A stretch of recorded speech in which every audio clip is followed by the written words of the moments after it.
Every single art organization which is local is somehow condemned to stay as such. But every single organization, every single art organization which is trying and struggling to become international, crossing the borders, has a chance to become successful.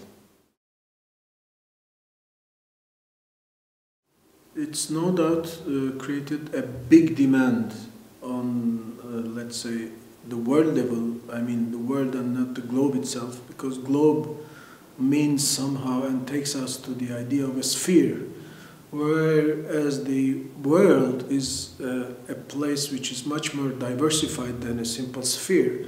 The demand has become really tremendous for, let's say, art pieces, artworks, and the art in general.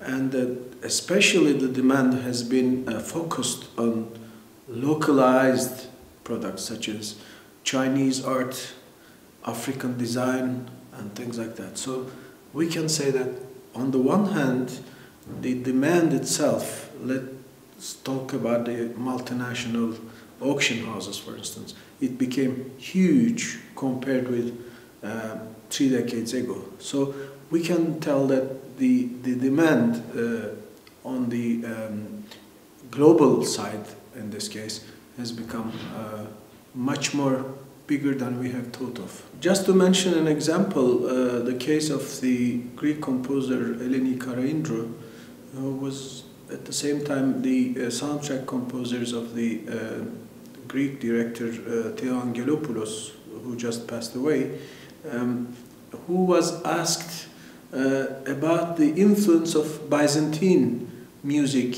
in her compositions.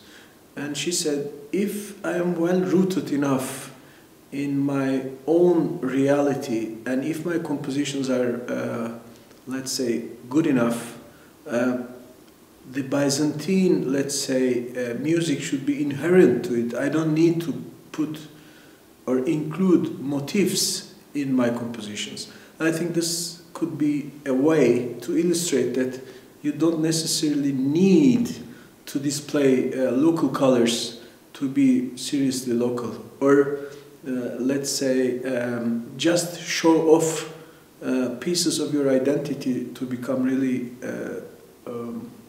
local, to be able to have a sort of a demand on the global market. I think the identity thing is a double-edged situation, because we could be trapped in the risk of being identical to ourselves at the end of the day. So the best way is to let the artist go on his or her, let's say, inspirational ways, and not to follow the trends.